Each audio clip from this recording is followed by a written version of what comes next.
Kang Jia knelt beside a glowing purple mushroom, carefully placing it into her sample container. The alien forest around her pulsed with soft blue light from thousands of strange plants. She had been working on this distant moon for 3 weeks, now studying these incredible life forms that seemed to breathe light itself. The silence was peaceful. Too peaceful. Then she heard it, a sound that made her hands freeze halfway to another specimen. Somewhere deep in the twisted silver trees, someone was crying. Not just crying, sobbing with the kind of raw pain that cut straight through her heart.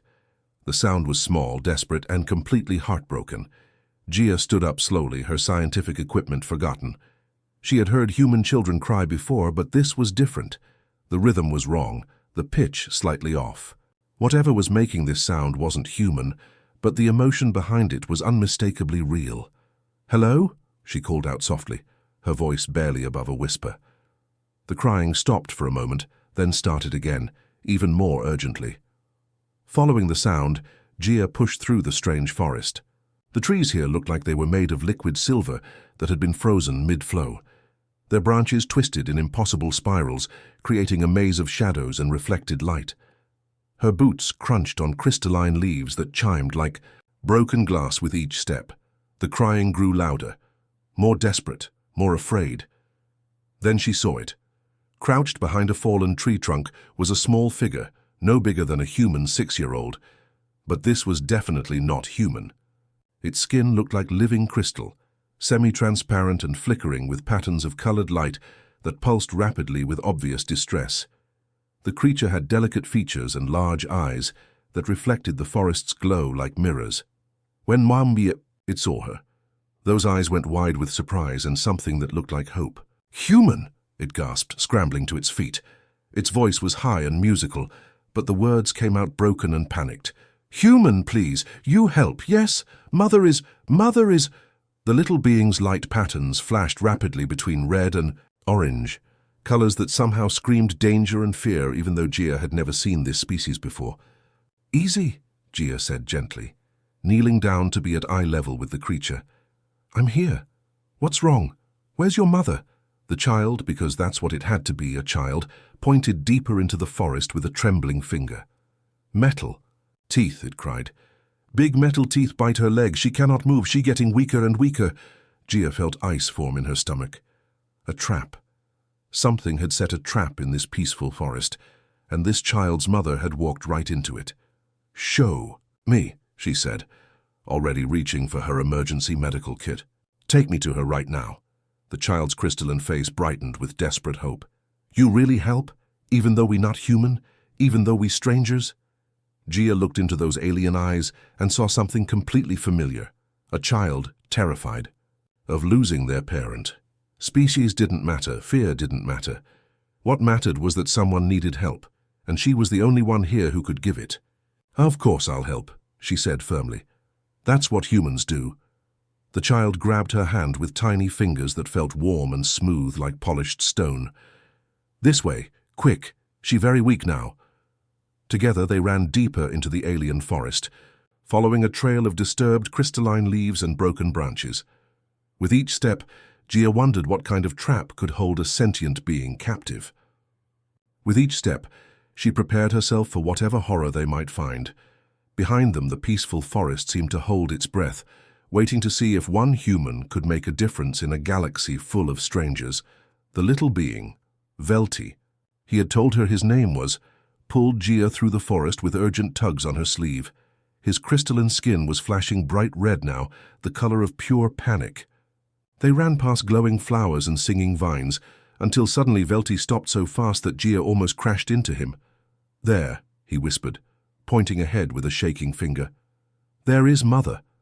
Jia looked where he pointed and felt her blood turn to ice water. About 20 feet away, a figure lay on the forest floor. She was clearly Velti's species, the same crystalline skin, the same delicate build, but much larger, about the size of an adult human. Her name was Velna, Velti whispered through his tears, and she was in terrible trouble. Her left leg was caught in something that looked like the jaws of a mechanical beast. The device was made of dark metal that seemed to absorb the forest's light rather than reflect it. Wicked, serrated edges, like shark teeth made of steel, had clamped down around her leg just above the ankle. Dark purple fluid, her blood, pooled beneath the trap and stained the crystalline ground. But what made Gia's stomach turn wasn't just the blood, it was the way the trap was designed. Those metal teeth weren't just holding Velna. They were slowly, methodically cutting deeper into her leg with each passing minute. "Oh no," Gia breathed, rushing forward despite Velti's frightened squeak. Velna's eyes opened when she heard footsteps. Her skin, which should have been glowing with the same healthy light as her son's, was dim and flickering like a dying light bulb. When she saw Gia, confusion crossed her alien features. "Human?" she whispered, her voice barely audible. Why human here?" "I'm here to help," Gia said, dropping to her knees beside the trapped woman. Up close, the trap was even more horrifying. The metal jaws were slowly tightening, and she could see tiny gears and mechanisms working inside the device. This thing was designed to cause maximum suffering. "Cannot help," Velna said weakly, her voice getting fainter with each word. "Trap made by hunters. Very smart hunters. They know how we think, how we move. Metal gets tighter when I try to escape, gets tighter when I am afraid." Gia pulled out her scanner and ran it over the trap. The readings made her heart sink. The metal was some kind of alloy she had never seen before, harder than steel, resistant to heat, and apparently designed to be nearly indestructible. "The hunters," Velna continued, struggling to speak as her life force dimmed. "They collect beings like us, take us away, use our abilities. They set these traps on many worlds." "How long do we have?" Gia asked, trying to keep her voice calm even though inside she was screaming. "They come back to check traps every few hours," Velti said, his own light flickering with terror. "They took father last season. They took many friends." Gia looked closer at the mechanism. It was diabolical in its design. The trap had sensors that could detect struggling, fear, even elevated heart rates. The more the victim panicked, the tighter it squeezed. The more they tried to escape, the deeper those metal teeth bit. "This isn't just a trap," she realized, horror dawning on her. "It's designed to torture, to cause fear and pain on purpose." Velna nodded weakly. "Hunters like when we suffer. Makes us easier to control later." Gia felt anger building in her chest, hot, pure anger at beings who would create something so cruel, who would design a device specifically to terrorize children and families, who would hunt people like animals for sport. She examined every inch of the trap, looking for weakness, for some way to disable it. But whoever had built this thing knew their business. It was perfectly engineered to be escape-proof. "The metal gets tighter when it senses fear," Velna whispered. Only way is to not be afraid." "But how can someone not be afraid when metal teeth are biting?" That's when Gia understood. The trap wasn't just physically inescapable, it was psychologically designed to be impossible to defeat. Fear made it tighten, struggling made it worse. The victim's own natural instincts worked against them, but humans, Gia thought grimly, had never been very good at doing what was natural or sensible. Gia stared at her scanner in disbelief. The readings were impossible. According to her instruments, the metal in this trap contained elements that shouldn't exist in nature. The alloy was harder than diamond, more heat-resistant than tungsten, and completely immune to every cutting tool in her emergency kit. She tried her plasma torch first. The blue flame that could cut through spaceship hull barely made the metal warm to the touch. Her molecular disruptor, designed to break apart atomic bonds, had absolutely no effect. Even her emergency explosive charges wouldn't put a scratch on the dark surface. "Come on," she muttered under her breath, trying tool after tool from her kit. Nothing worked. It was like the trap had been specifically designed to resist every technology humans had ever developed. Meanwhile, Velna was getting worse. Her crystalline skin, which had been dimly glowing when Gia first found her, was now barely flickering. The beautiful patterns of light that danced across her transparent flesh were fading to almost nothing. Her breathing came in short, painful gasps, and the trap was responding to her weakening condition. Gia watched in horror as the metal jaws tightened another fraction of an inch. The device's internal sensors could apparently detect Velna's failing vital signs. As her heart rate dropped and her breathing became more labored, the trap interpreted this as an opportunity to finish its grisly work. "No, no, no," Gia whispered, frantically checking her scanner readings again. There had to be something she was missing, some weakness in the design, some way to trick the mechanism. Velti crouched beside his mother, tears streaming down his small crystalline face.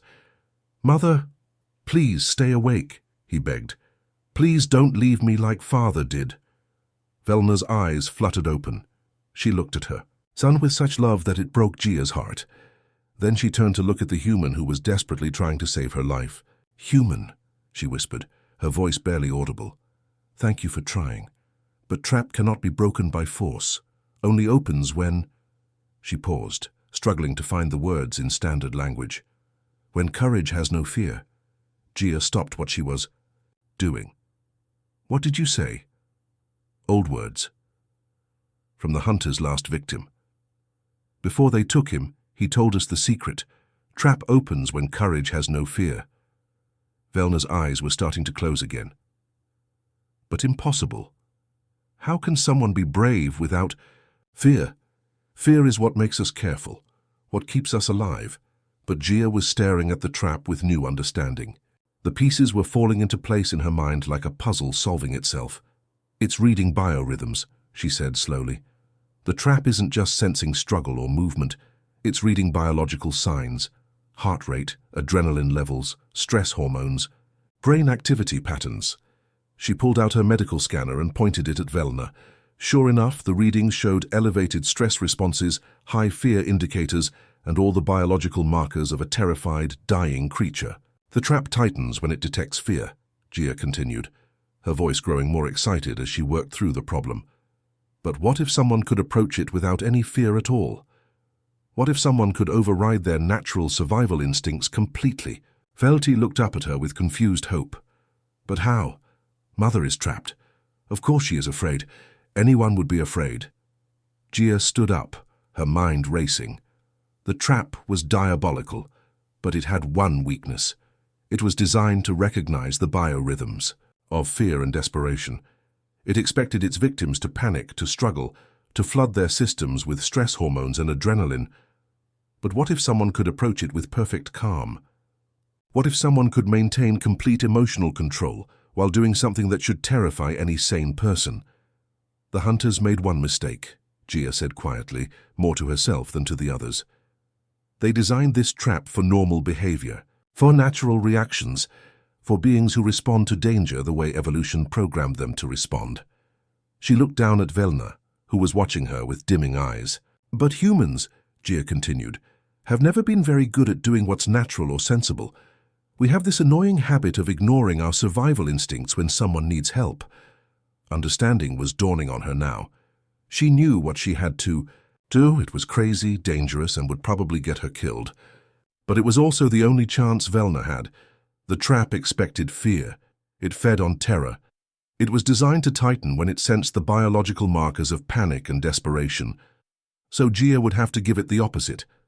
She would have to approach this killing machine with perfect calm, absolute control, and zero fear. She would have to trick her own biology into staying peaceful while she deliberately put herself in mortal danger. Gia knelt beside the trap and took 3 deep, slow breaths. She had to do something that went against every survival instinct hardwired into her brain. She had to stay completely calm while deliberately putting herself in deadly danger. "What are you doing?" Velti asked, his crystalline skin flickering with confusion and worry. "Something really stupid," Gia replied, but her voice was steady and peaceful. "Or really smart. I haven't decided yet." She studied the trap's mechanism one more time. The main jaws were clamped around Velna's leg, but there was a secondary mechanism, a smaller set of metal teeth that acted like a safety lock. If she could wedge something into that secondary mechanism, it might release the pressure on the main jaws. The problem was, the only thing she had that was the right size and shape was her own arm.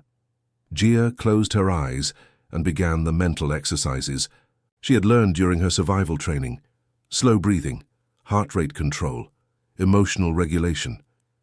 She pictured herself sitting by a peaceful lake on Earth, watching the sunset reflect on calm water.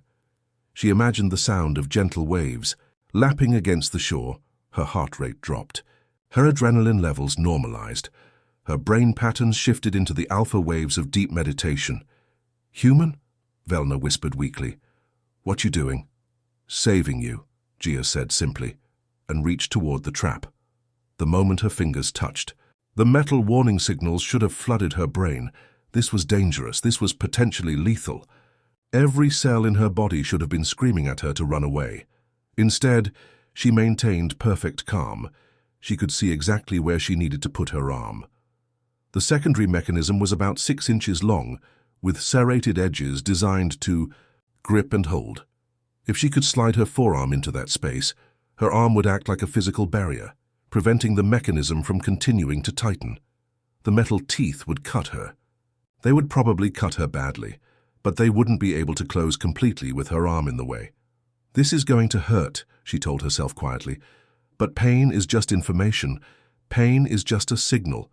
It doesn't have to control you." Velti watched in amazement as the human carefully, deliberately pushed her arm into the secondary trap mechanism. The serrated edges immediately bit into her flesh. Dark red blood began to flow down her arm and drip onto the crystalline forest floor. But Gia's face remained perfectly calm. Her breathing stayed steady. Her heart rate didn't spike. The trap's sensors, designed to detect fear and panic, couldn't understand what they were reading. This creature was voluntarily putting herself in danger, but showing none of the biological markers of distress. The readings didn't match any prey behavior the trap had been programmed to recognize. "Human bleeds for stranger," Velti whispered in wonder, watching this alien being sacrifice her own safety for his mother. The metal teeth cut deeper as Gia pushed her arm further into the mechanism. She could feel them scraping against bone. Now the pain was incredible, like being bitten by a steel shark. But she forced herself to think of it as just sensation, just data that her nerves were sending to her brain. She pictured herself back at that peaceful lake. The sunset was beautiful tonight. The water was so still that it looked like glass. There was a gentle breeze carrying the scent of wildflowers.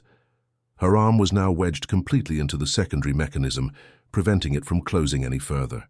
The trap's main jaws, confused by the lack of fear signals and blocked by this unexpected obstacle, began to release their grip. There was a soft click as ancient gears shifted inside the device. Then another click, then a longer mechanical sound, like a lock disengaging. The main jaws opened. Velna's leg was free. Gia carefully pulled her mangled arm out of the secondary mechanism, still maintaining perfect emotional control despite the agony shooting through her nervous system. The trap, having lost its prey and unable to understand what had just happened, went dormant. "Impossible," Velna gasped, staring at her freed leg. "Trap never opens, never lets go." "It opened because it couldn't read fear in my biorhythms," Gia explained, finally allowing herself to acknowledge the pain in her arm. "The trap was designed to respond to terror and panic. When I stayed calm, it didn't know what to do." Velti looked up at her with eyes full of awe. "You hurt yourself to save Mother. You bled for someone you never met before." Gia wrapped her wounded arm with bandages from her medical kit. The cuts were deep, but not life-threatening. She would heal. "That's what humans do," she said simply. "We help people who need help. It doesn't matter if they're strangers. It doesn't matter if they're different from us. If someone is in trouble, we try to help them."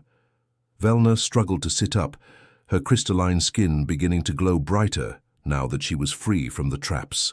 "Terrible grip. Human saved us," she said, wonder in her voice. "Human bled for strangers." But as Gia helped Velna to her feet, the alien woman's expression suddenly changed to one of fear. "We must go," she said urgently. "Hunters will return soon. They check their traps regularly.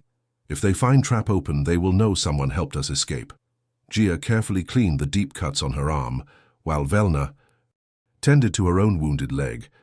The alien woman's healing was remarkable to watch. Her crystalline skin actually seemed to knit itself back together, glowing brighter as the torn flesh slowly mended. "Your people can heal themselves?" Gia asked, fascinated despite their dangerous situation. Not heal, Velna corrected softly. We feel what others feel. Pain, fear, joy, love. When we touch someone, we can share their emotions and sometimes ease their suffering. It is why the hunters want us so badly. Velti crawled closer to his mother, his small hands glowing as he gently touched her wounded leg. Immediately, Velna's expression relaxed, some of the pain leaving her face. Empathic healing, Gia realized. You can actually absorb someone else's pain. Yes, Velna said sadly, and that is our curse. The hunters discovered our abilities 3 seasons ago. They use us to control other species they have captured. When someone refuses to obey, they hurt us, and we feel everything. Then they force us to share that pain with their prisoners. The horror of what Velna was describing hit Gia like a physical blow. These creatures weren't just being hunted. They were being turned into living torture devices. Their natural gift for empathy was being weaponized against other innocent beings. How many of your people have they taken? Gia asked quietly. Velna reached into a small pouch around her waist and pulled out something that made Gia's breath catch. It was a crystal about the size of her palm that pulsed with soft internal light. But this wasn't just any crystal. This one was clearly alive somehow, filled with swirling patterns of memory and emotion. This will show you, Velna said, pressing the warm crystal into Gia's bloodied hand. But you must understand, once you see this, you cannot unsee it. Once you know what the hunters have done, you will carry that knowledge forever. The moment the crystal touched Gia's skin, her world exploded with images and sensations. She could see star systems she had never visited, planets with skies of every color imaginable, beautiful worlds where the Veltar had lived in peace for thousands of years. Then came the darkness. She saw massive ships appearing in peaceful skies, ships that moved like predators, sleek and silent and deadly. She felt the terror of entire populations as hunters descended from the stars, carrying those terrible traps and worse things, devices designed to capture and contain living beings. The images came faster now, overwhelming her senses. 17 different worlds, 17 different species, all of them hunted, captured, broken. Some were used as living weapons like the Veltar, others were kept as entertainment, some were simply collected like trophies, kept in cages for the hunters to admire. And everywhere, always, the hunters moved with casual cruelty. These weren't beings driven by need or desperation. They hunted for sport, for pleasure, for the simple joy of causing suffering. "Stop!" Gia gasped, pulling her hand away from the crystal. But the images kept flowing through her mind. She had seen too much, learned too much. 17 worlds, Velna said quietly. Billions of lives lost or enslaved, and we are just the latest target. Gia looked at the crystal in her hand with new understanding. This isn't just a recording, is it? This is a call for help. Yes, Velna said. Hidden in that crystal are the coordinates to our last sanctuary, the place where the few remaining free Veltar are hiding. But also hidden there is everything we know about the hunters, their technology, their methods, their weaknesses. Weaknesses? Gia asked hopefully. Velna's expression was grim. Very few. They are ancient, powerful, and very smart. But they have one flaw. They believe they are superior to all other life. They do not expect resistance from primitive species. They certainly do not expect sacrifice. Like what I just did, Gia realized. Exactly. In all their hunting across 17 worlds, they have never encountered a being who would deliberately harm themselves to save a stranger. Your people, humans, you are different. Velti, who had been quietly listening to the conversation, suddenly tensed. His crystalline skin flashed bright red in the pattern Gia was beginning to recognize as extreme danger. They come, he whispered. I can feel their ship's engines, still far away but getting closer. Velna struggled to her feet, leaning heavily on her son. We must reach the sanctuary. Warn the others. The hunters will be very angry when they find their trap destroyed, and their prey escaped. How long do we have? Gia asked, helping to support Velna's weight. Not long, Velna replied, looking up at the alien sky. Their ships are fast, and they know these woods well. They have been hunting here for days.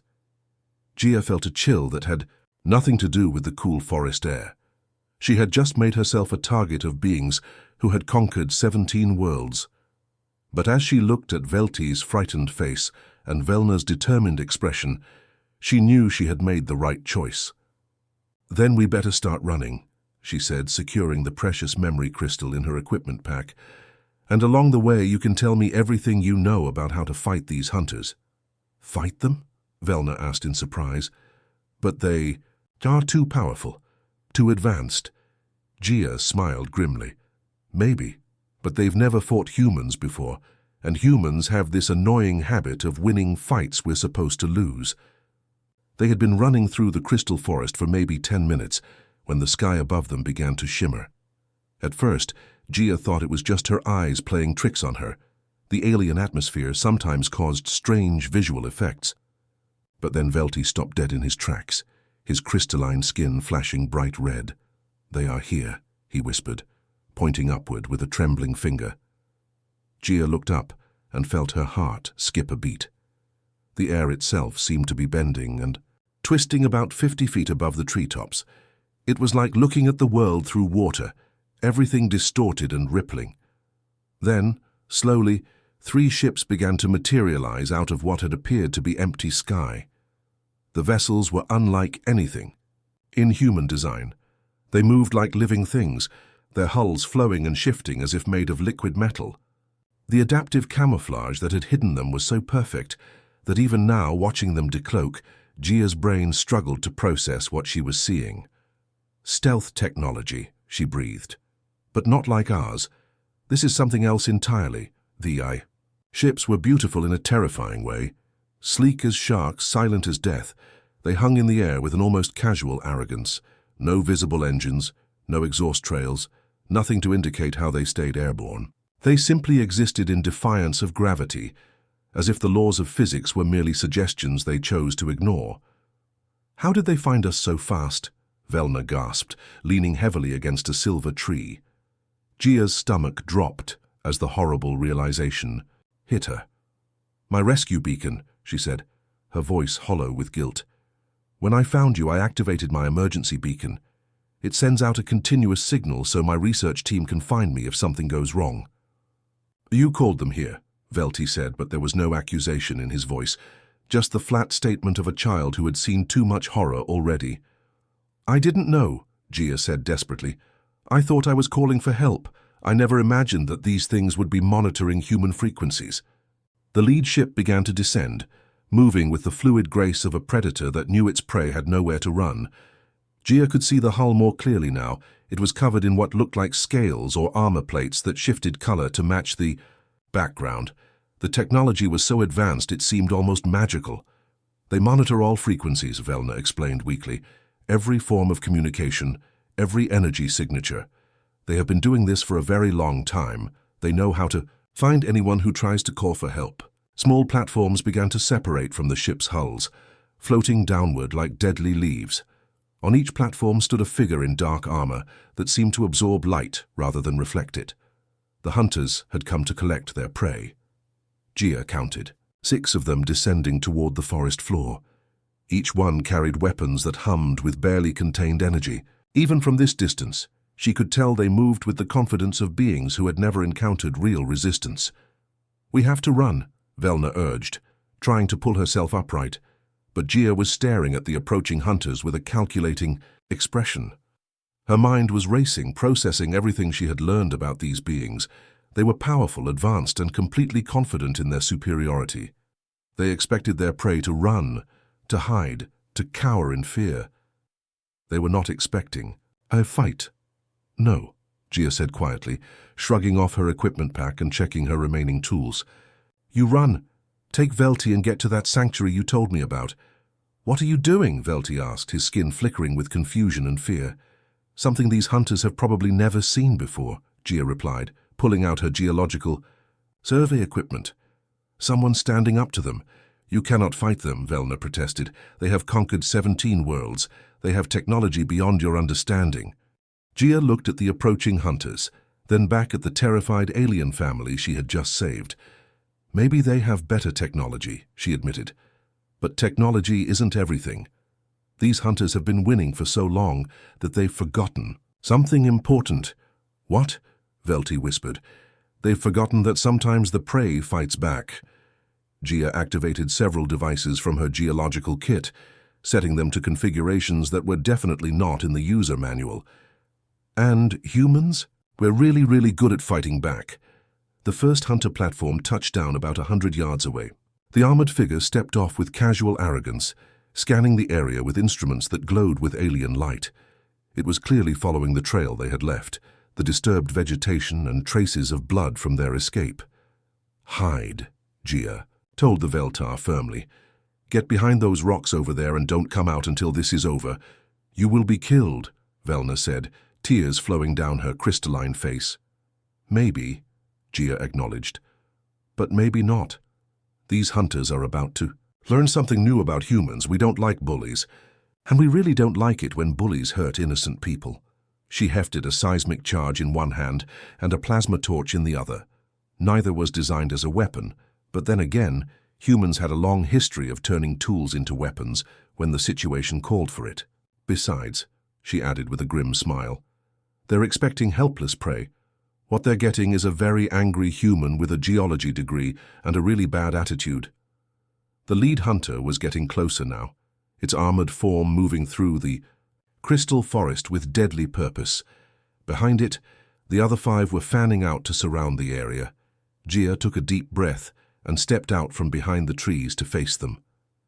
The lead hunter spotted Gia the moment she stepped into the clearing. Its helmet turned toward her with mechanical precision, and she could see red light scanning her from head to toe. The creature was tall, at least 7 feet, and moved with the fluid grace of something that had never known fear. For a moment, they simply stared at each other across the crystal forest floor. The hunter seemed almost puzzled, as if it couldn't quite believe what it was seeing, probably because in all its centuries of hunting, it had never encountered prey that deliberately revealed itself. Gia used that moment of confusion to her advantage. She pulled the first seismic charge from her belt and threw it as hard as she could toward a cluster of the massive silver trees about 50 yards to her left. The device stuck to the metallic bark with a soft click, its timer already counting down. The hunter raised its weapon, some kind of energy rifle that hummed with barely contained power. But before it could fire, the first charge detonated. The explosion wasn't huge by military standards, but it was perfectly placed. The seismic charge was designed to fracture rock formations, and it turned out that the silver trees, despite their metallic appearance, had internal structures that were surprisingly fragile. 3 enormous trees came crashing down in a cascade of ringing metal and crystal leaves. The sound was incredible, like a symphony of broken bells mixed with the screech of tearing steel. The hunter dove to avoid the falling timber, its graceful movements suddenly turning desperate. The other 5 hunters, who had been moving to surround the area, found their paths blocked by tons of fallen trunks. But Gia was just getting started. She pulled out Velna's memory crystal and connected it to her portable communications array. The crystal contained not just recorded memories, but also the biosignatures and distress calls of dozens of Veltar from across 17 worlds. With a few quick adjustments to her equipment, Gia began broadcasting all of those signals at once. The effect on the hunters' tracking systems was immediate and chaotic. Their instruments, designed to lock onto specific biosignatures, suddenly detected hundreds of Veltar in the immediate area. The readings were coming from everywhere, north, south, up in the trees, underground, even from the hunters' own positions, through their helmet displays. It must have looked like they were surrounded by an army of their prey. Gia threw another seismic charge, this one toward a different cluster of trees. The explosion brought down another barrier of fallen timber, further dividing the hunting party and limiting their movement options. "Impossible," she heard one of the hunters say, its voice carried by some kind of external speaker. The words were in a language she didn't recognize, but her universal translator rendered them in standard. "Sensors show multiple targets. How many are there?" "Unknown," replied another hunter. "Interference is massive. Switch to visual tracking only." Perfect. Gia had just forced them to rely on their eyes instead of their advanced technology. Now she had a fighting chance. She threw a third charge, Then a fourth, systematically bringing down trees to create the maze she needed. The crystal forest was becoming a labyrinth of fallen trunks and scattered debris.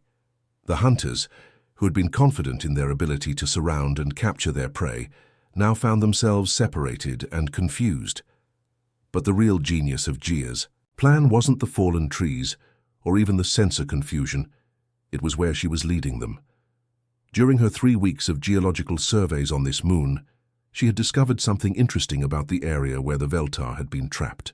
About half a mile deeper into the forest, there was an ancient lava tube, a natural tunnel formed by flowing molten rock millions of years ago.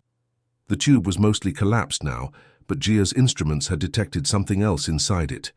A pocket of natural gas that had been trapped there for geological ages.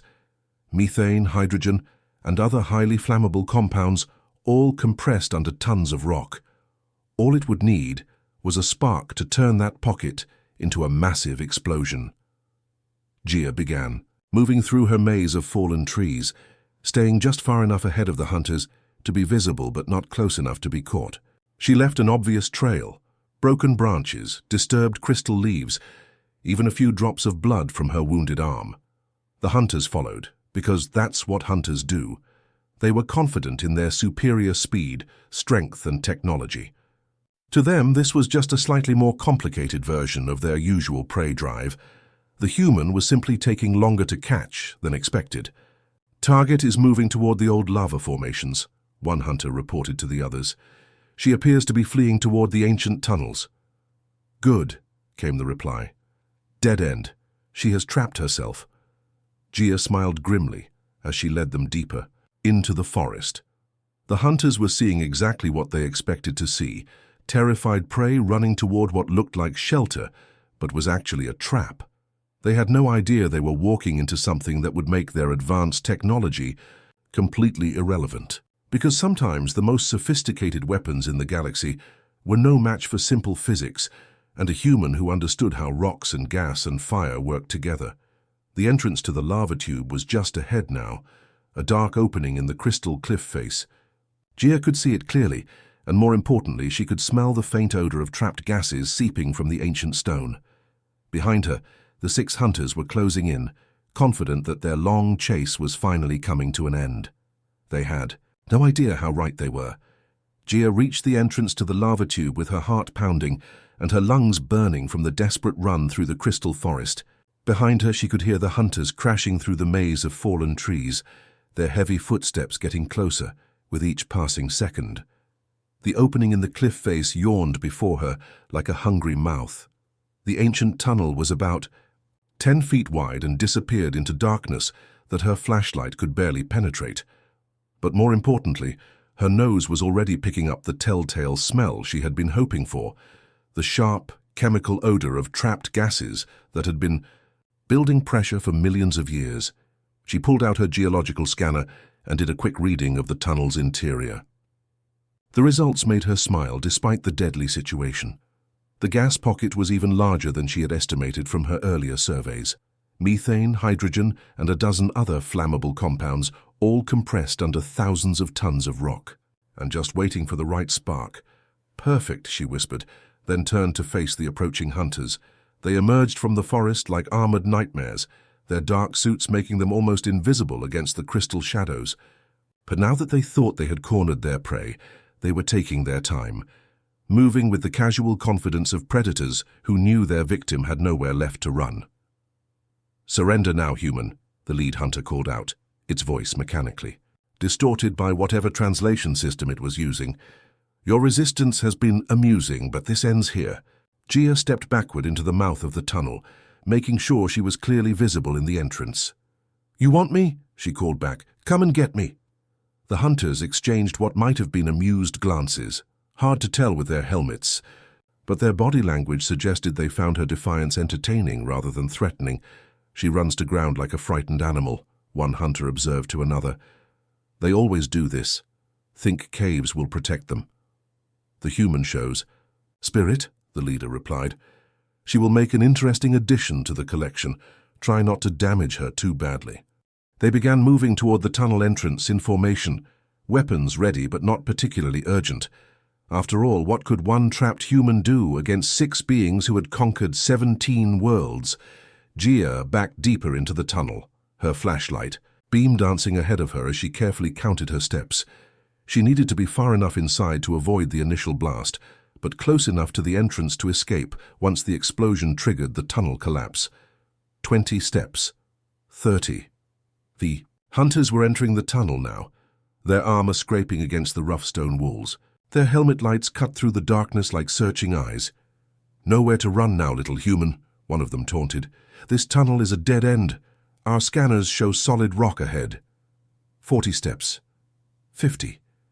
Gia could feel the gas concentration, getting stronger. Her scanner was practically screaming warnings about dangerous atmospheric conditions. The hunters were about 30 feet behind her now, moving confidently through the darkness. They had no idea they were walking into a bomb that had been waiting millions of years to explode. "End of the line," the lead hunter announced, raising its energy weapon. "Time to—" Gia pulled her last plasma charge from her belt, set the timer for 2 seconds, and threw it as hard as she could toward the deepest part of the tunnel. Then she dove flat against the tunnel floor and covered her head with her arms. The explosion, when it came, was beyond anything she had imagined. The plasma charge ignited the gas pocket with a sound like the world ending. The confined space amplified the blast into something that seemed to shake the entire moon. The tunnel filled with a wall of superheated gas and flame that raced toward the entrance at impossible speed. Gia felt the heat wash over her, singeing her hair and clothes, even though she was pressed against the ground. The sound was so loud, it went beyond hearing into pure physical sensation. Every bone in her body vibrated with the force of it. Behind her, she heard the hunters screaming. The explosion triggered exactly what she had hoped for. The ancient tunnel, weakened by millions of years of geological stress, couldn't handle the sudden pressure change. Tons of rock began falling from the ceiling, sealing the entrance and trapping the hunters inside. Their advanced armor had probably saved their lives. The technology that made them nearly invincible had protected them from the worst of the blast. But their equipment was another story. Gia could hear the sharp electronic whines of failing systems, the crackling of overloaded circuits, and the flat mechanical voices of their armor computers reporting critical damage. She crawled toward what had been the tunnel entrance, now blocked by a wall of fallen stone. Through gaps in the rubble, she could see the faint glow of emergency lighting from damaged hunter equipment. "Status report," one hunter was calling weakly. "All units respond." "Helmet systems down," came a reply. "Weapons offline. Communications failing." "Impossible," a third voice said, and for the first time, Gia heard something. Other than arrogance in a hunter's tone, she heard confusion, fear. How did primitive prey do this to us? Above ground, Gia could hear the whine of the hunter ship's engines changing pitch. Their sensors would be detecting the explosion, the collapsed tunnel, the sudden silence from their ground team. The ship circled overhead for several minutes, their scanning beams probing the rubble. But eventually, faced with what appeared to be the complete loss of their hunting party, they made the only logical decision. They left. Gia lay on her back in the crystal forest, staring up at the alien sky as the hunter ships disappeared into the distance. For the first time in their long history of conquest, the hunters had been defeated, not by superior technology or overwhelming force, but by one human who had refused to be prey. The hunters would return to their commanders with a report that would shake their understanding of the galaxy. For the first time ever, they had lost a hunting party. For the first time ever, their prey had become the predator, and somewhere among the stars, other species would hear this story and begin to hope. 3 hours after the explosion, Gia was still sitting beside the collapsed tunnel when she heard the familiar hum of human engines approaching through the atmosphere. She looked up to see 2 rescue shuttles descending through the crystal forest canopy, their searchlights cutting through. The alien Twilight. Park Day, her research team leader, was the first one out of the lead shuttle. He took one look at her bloodied arm, her singed clothes, and the pile of rubble that had once been a tunnel entrance, and his expression shifted from relief to concern to complete bewilderment. "Gia, what happened here?" he asked, kneeling beside her. "Your beacon went silent for hours. We detected massive seismic activity, energy discharges. It looked like a war zone from orbit. Not a war, Gia said quietly, gesturing toward the rocks where Velna and Velti were still hiding. Just a disagreement with some very rude visitors. The two Veltar emerged slowly from their hiding place, Velna limping but alive, Velti staying close to his mother's side. Parkday's jaw dropped when he saw them. This was humanity's first official contact with this species, and it was happening in the most unlikely circumstances imaginable. "These are friends," Gia explained simply. "They were in trouble. I helped them." Parkday looked from the aliens to the collapsed tunnel to his injured colleague, and she could see him trying to piece together what had happened. "Gia, please tell me you didn't fight an entire alien species single-handedly." "Not an entire species," she corrected. "Just 6 individuals who had some very bad habits." Velti approached the human rescue team cautiously, his crystalline skin flickering with nervous patterns.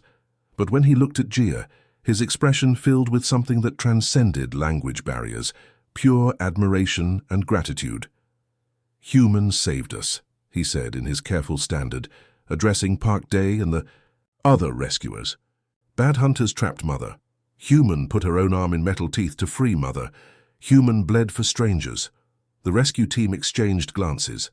Parkday had known Gia for 3 years, and while he knew she was brave, this was beyond anything he had imagined. "You put your arm in a trap?" he asked, looking at her bandaged wounds with new understanding. "It seemed like a good idea at the time," Gia said with a tired smile. "The trap was designed to respond to fear. I stayed calm and it opened." Velna approached more slowly, still favoring her injured leg. When she reached Gia, she knelt down and took the human's uninjured hand in both of hers. Her crystalline skin began to glow with warm, peaceful light. "In all my seasons, through all the pain the hunters caused, I never believed any being would sacrifice themselves for strangers," she said, her voice heavy with emotion. "But Human did this thing. Human chose pain to stop our pain." The memory crystal that Gia had been carrying began to pulse with renewed light. She pulled it from her equipment pack and watched in fascination as new patterns began to form within its transparent depths. The crystal was recording this moment, adding it to the vast library of Veltar memories. "What is that?" Parkday asked, mesmerized by the swirling lights. "History," Gia said softly. "The history of 17 worlds that fell to hunters, and now the history of the first world where the hunters lost." Velti stepped closer, his young face serious beyond his years. "Human fought for helpless people. Human made hunters run away. This memory will travel to all worlds, to all peoples who suffer under hunter claws."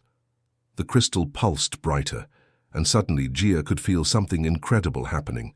The eye device wasn't just recording their conversation, it was broadcasting it. Somehow the story of what had happened here was being transmitted across vast distances to other Veltar survivors, to other species under hunter threat, to civilizations that had given up hope of resistance. "The hunters will return," Velna said quietly. "They will come with more ships, more weapons. They will want revenge." "Let them come," Parkday said firmly, and Gia was surprised by the steel in his voice. "They'll find that humans don't like bullies. And we really don't like it when someone threatens our friends." The other rescue team members nodded in agreement. Word of what had happened here would reach Earth within days. Humanity would learn that there were predators among the stars, beings who hunted other species for sport. But they would also learn that these predators could be defeated. Gia looked at the memory crystal in her hands, watching as it recorded not just her story, but the moment when humanity chose to stand with the hunted rather than hide from the hunters. In helping 2 strangers in a forest, she had somehow announced to the entire galaxy what her species was made of. "We should get you to medical," Parkday said, helping her to her feet. "That arm needs proper treatment." As they walked toward the shuttles, Velti tugged on Gia's sleeve. When she looked down, he said something that made her heart swell with pride. "When I am grown, when I have children of my own, I will tell them about the day Human chose to bleed for strangers. I will tell them that courage is not the absence of fear, but the willingness to act despite fear. And I will tell them that somewhere among the stars, there is a species called humans who will help anyone who needs help, no matter how dangerous it might be." The memory crystal pulsed one final time, sealing that promise into its crystalline structure forever. Humanity had found its place among the stars, not through conquest or technology, but through the simple act of caring about others.